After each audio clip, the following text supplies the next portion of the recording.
Okay, Brazilian Rosewood, back and sides for sale.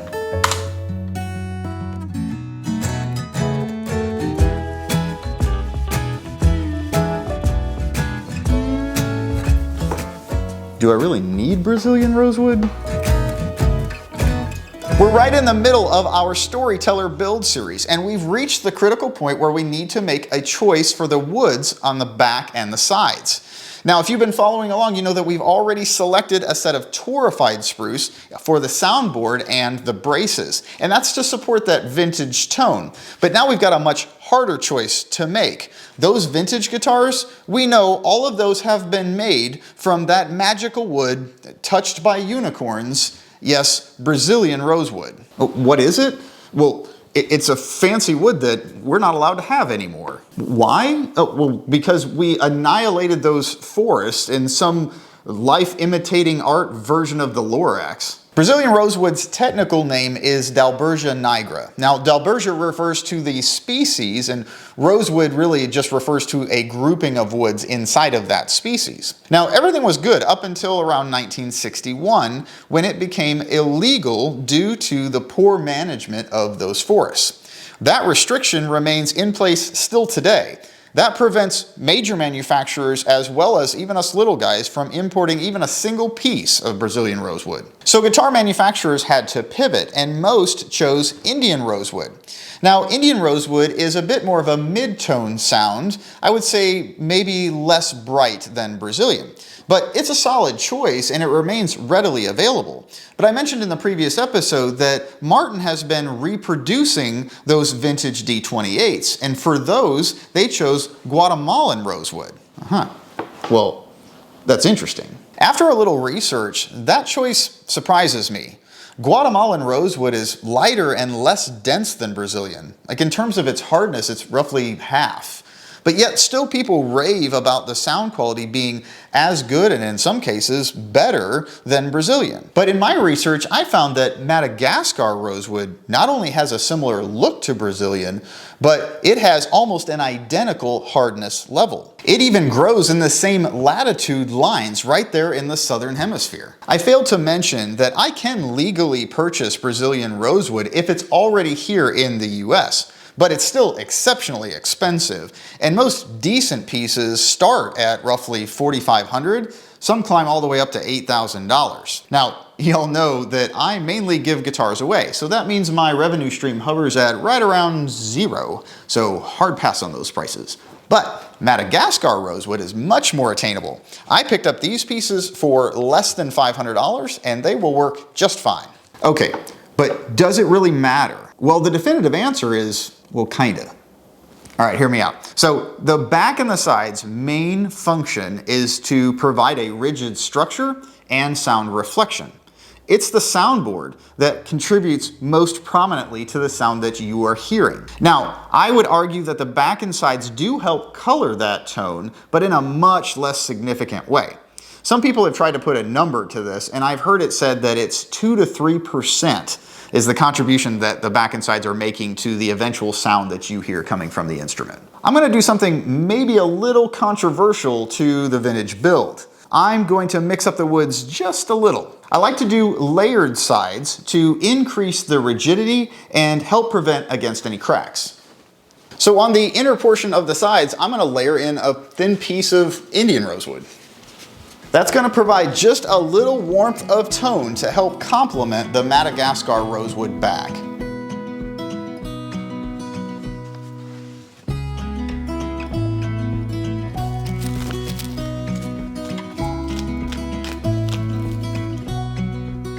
I did end up getting 2 sets because, as you can see, these pieces aren't completely clean. They've got some splits and things in them that I'm going to need to deal with. Also why I like doing the layered sides, because it makes it easier to kind of cover up some of this as well. But I'm going to kind of pick from these 2 sets to find the best choices here.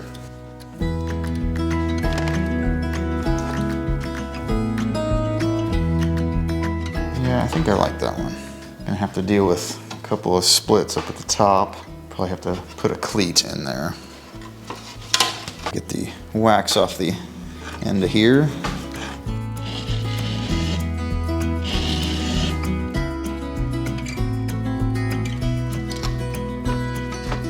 I've got a bit of a split going on right here that's going to be a problem. So I think I'll probably just get a little bit of glue on there to tack that back down before I start trying to plane this edge so that we can book match these sets.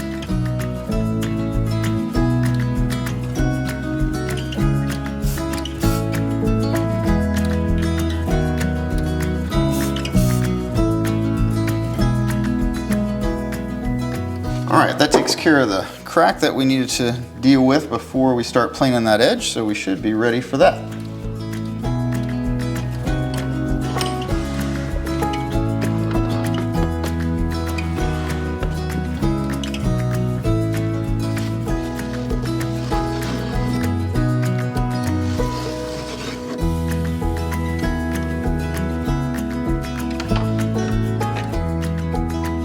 Still got a ways to go.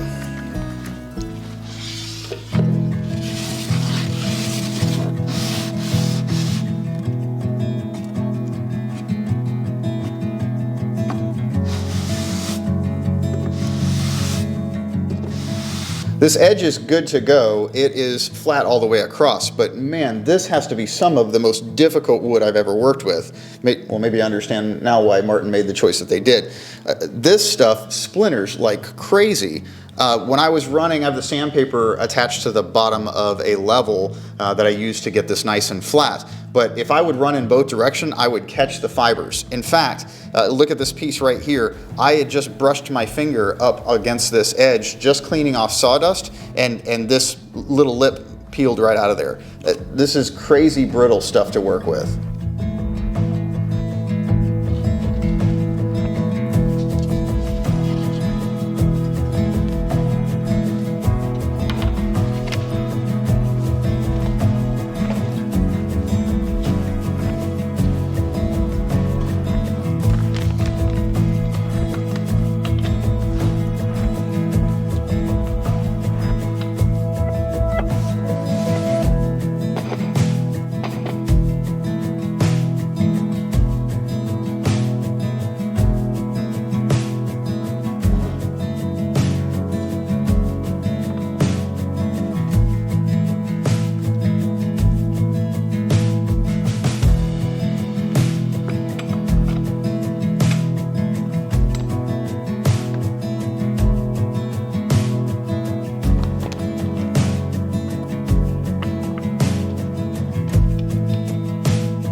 The back is all glued up and in our plate joining jig. So while that's drying, we'll go ahead and start working on the sides. The sides came in at around 3.6 millimeters. We're gonna take that down to 2¼ millimeters, so just below 1/10 of an inch.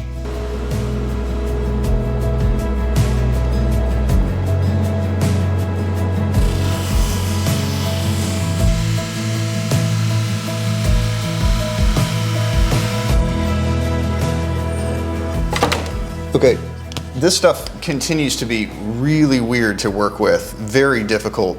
I've never had anything on my drum sander actually go through and regulate the speed, so it has an auto regulator on it. And typically I'm taking off about a 64th every time I'm going through. I was originally feeding both pieces through, that bogged it way down.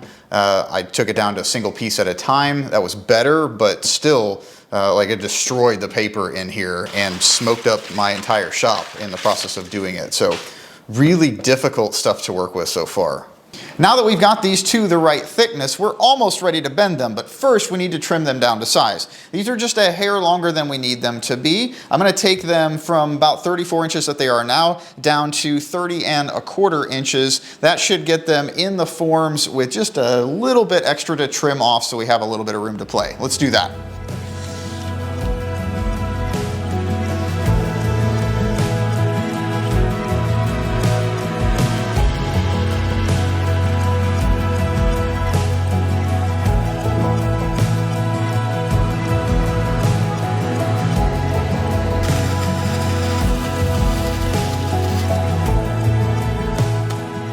Now, one last thing before we go to the bending machine, really important. I'm not sure if you noticed when I taped these together before we did the cut, is I made sure that I've got the faces on the outside, the faces of the outer sides of the guitar. That's going to be really important because next we're going to mark where the center of the waistline is going to be. That's what I'm going to use as the centering location for where we do the bending on the Fox style bending machine that we're going to use. But you got to make sure that you're on the outer faces when you mark that. Otherwise you risk bending both sides in the same direction, and then you've got a big problem on your hands. So next we're going to go ahead and mark that. And then finally, I just put those as a pencil line down there. I need to come back, and I've got a white crayon that I'm going to use to go right over the top of that pencil line. The reason that I use the white crayon is eventually you're going to get these boards wet to be able to produce that steam in order to do the bend. Well, when you get these wet, that line becomes very difficult to see. So if you go ahead and use crayon, that's impervious to the water, so you're not going to have that run away on you. So this is just a good marker to be able to see where things end up, and it's easy to sand off later.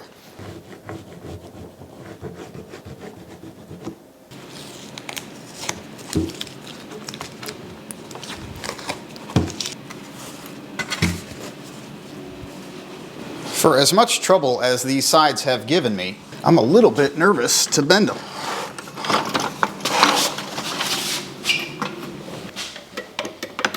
This here is my Fox style bending machine. We've been using this machine for a long time. It does a great job of bending sides. It uses a pretty simple setup. You'll start with this form that we have pre-made for the shape of our sides. That goes in here. Over the top side of the wood that we'll be bending will be a piece of spring steel. That will go on top of the bending form. And then we will put the wood on top of there. We'll put a bending blanket. This is a heating blanket on top of that. That'll get our wood up to around 300 degrees or whatever we need for the bending of this wood at the right temperature. And then another piece of spring steel will go on the top of that. So we'll make a sandwich out of all of that before we start pressing and bending. The heart of this machine is the temperature controller on this other side. It allows us to fix a temperature that we want to use as the max threshold for the heating blanket to get up to. It will maintain that temperature, which will allow us then to do the bending once it reaches that point. Now, before we start working with the bending machine, we need to go ahead and get that wood prepped. The tools you're going to need here are just a spray bottle with some water. If you prefer to use distilled water, that might work just a little bit better. A roll of aluminum foil and a marker. First thing we're going to do is lay out the tin foil to be just a hair longer than the piece that we're working with.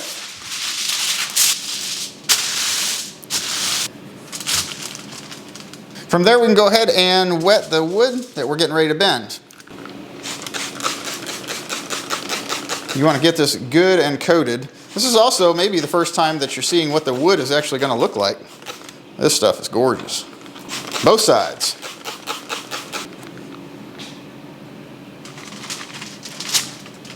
Now we can go ahead and start wrapping this up. And the way I like to do this is to go ahead and bring one side over, and I can still see my line at this point. And so typically I'll mark on here where that line is, and I want to mark it out all the way at the edge, and then I bring the other side over,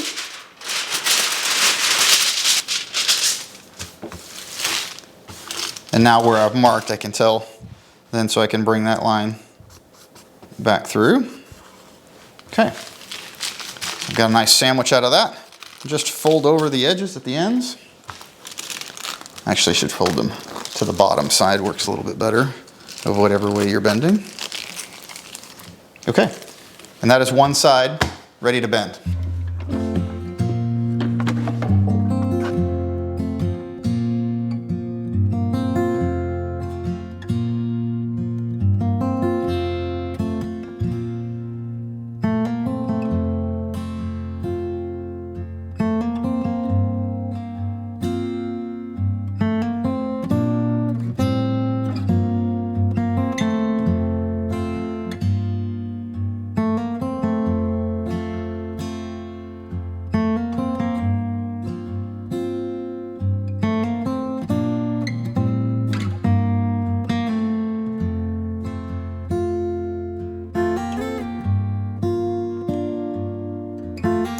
While we're waiting for the side to cool back down to room temperature, let's go ahead and take the back out of the jig and see how it turned out.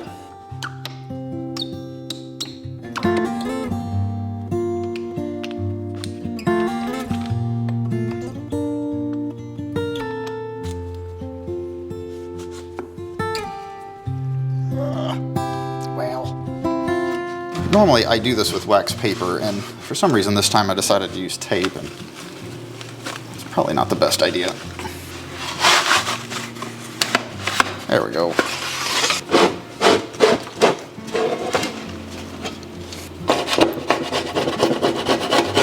This looks good. Now, obviously we're not dimensioned down to the final thickness yet. Once we do that, that will clean this all up, and we haven't cut out the actual shape. We will have some work to do on these cracks. We'll probably need to put some cleats in there, but not a big deal. We'll do all of that once we're ready to get things dimensioned down, but happy with that. The side has finished cooling down. Now it's ready to come out of the form.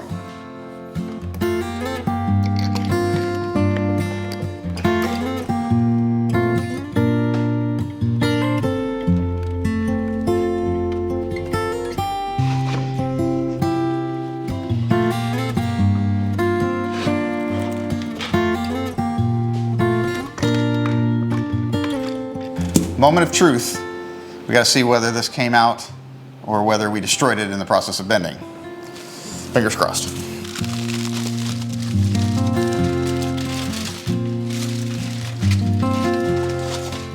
Man, that looks pretty good. Well, bending was definitely easier than sanding it and working with it beforehand. That nice deep coloring is just fantastic. I love it. The next best thing to do with this, once we've gotten it out of the press form, is to stick it into our actual set of forms where everything's going to be brought together. We're still going to be bending another set of sides, or another side, to complete this set, and then additionally we're going to bend the inner layers that are going to be laminated together. But for now, this still wants to kind of relax, so it's best if we just go ahead and put it right into the form and use the clamps on that to go ahead and keep it in the shape that it already is.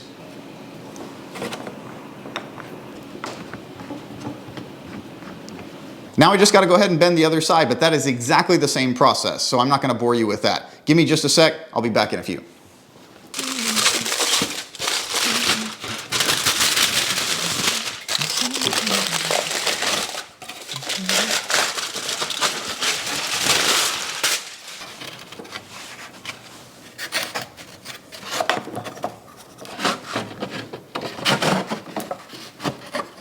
So the outer rims are done, and that went perfect. For all the trouble we had earlier trying to get them sanded down and even dealing with some of the splintering that was happening, bending was the easy part, so thank goodness for that. Now that those are done, we can work on those inner plies, and remember, we're going to do that out of Indian rosewood. So we're going to go ahead and get these dimensioned down to size, get them the right thickness. They're going to be slightly thinner than the outer plies, and then we'll go ahead and get them bent as well. While we've got the bending machine out, we've got one more thing to take care of. To have enough wood left to be able to attach the soundboard and the back to the sides, you need to install linings. Now, typically, if you were going to be purchasing those linings from somebody like StewMac, you'd have a set like this. This is a kerfed lining, so it's easy to bend because it has all these little slats that have been cut in it. These are fine, they work great, they're made out of mahogany. No problem with that. They are a little pricey to buy, but they're good material to work with. But for our guitars, I like to use actual solid linings. This is nothing more than strips of mahogany, about I'd say 0.15 inches thick, about 3.7 millimeters in thickness, and about a ½ inch tall. When you combine this with that inner lining that we were talking about, you'll get that same thickness as the kerfed lining that you would buy from somebody like StewMac. But the reason I like these is because I just think they have a much nicer look. I feel like they give you just a little bit more gluing surface, but you do have to do a little bit more work to use these. You've got to pre-bend them. So since we've still got the bender out, we're going to go ahead. We can bend these, fortunately, all at the same time. So we'll go ahead and put these in the bender and get that done next. This is really the same process as bending the sides. We're just going to put all of this in some foil and get it wet. Before I get these wet and wrap them up, I do like to put just a piece of tape around them, and I mean about 3 of them would be good. I just like to keep them tight together just because I think it helps to make sure that they all stay in alignment. I think it's just better overall for getting them bent. I do need to make sure that we're bending them in the same spot so we have enough left over. So I'm going to take a measurement just like I did to measure where the center of the waist is again. Okay, let's just go ahead and get them wet.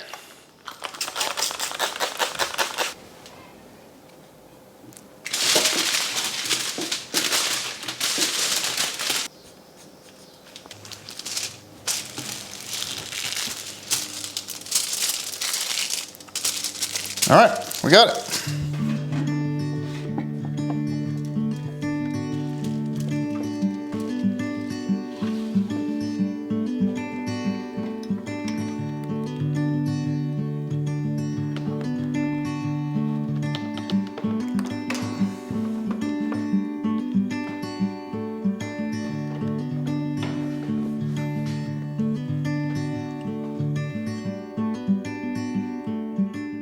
Okay, we're good on these. Let's pull them out of the forms.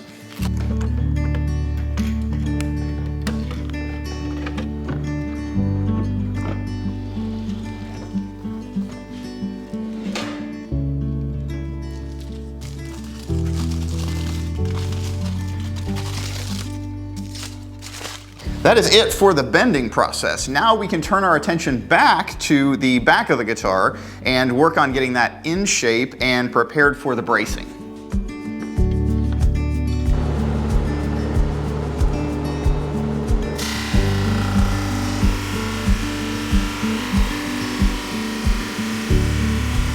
So much better results this time. Now, I was taking much more shallow passes.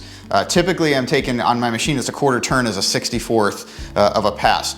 I was taking like a third of that. I'm not gonna do the math, but just very, very shallow passes. But no bog down of that. I clean the paper every 2 to 3 passes.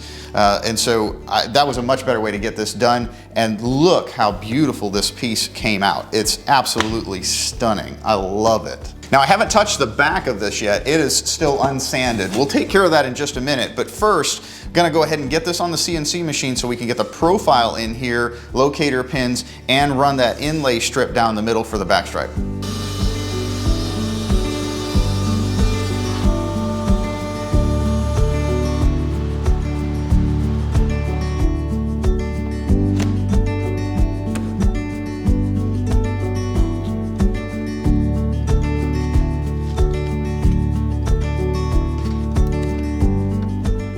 Well, with the back now cut out, I think we've got almost all of the pieces ready to go. I've got the sides and their inner plies. We've got the linings all cut and bent, shaped, ready to go. I've got braces for the back. So this is a good point for us to probably stop for this episode and pick up in the next as we start all of that assembly process. But did we answer the question, do you need Brazilian rosewood? Well, I'd say if you've got the money and you can find the supply, go for it. But if you're like me and you're looking for a good alternative, I'd say Madagascar rosewood just might serve that purpose well. I'm really looking forward to continuing this series, but until then, I'll catch y'all next time.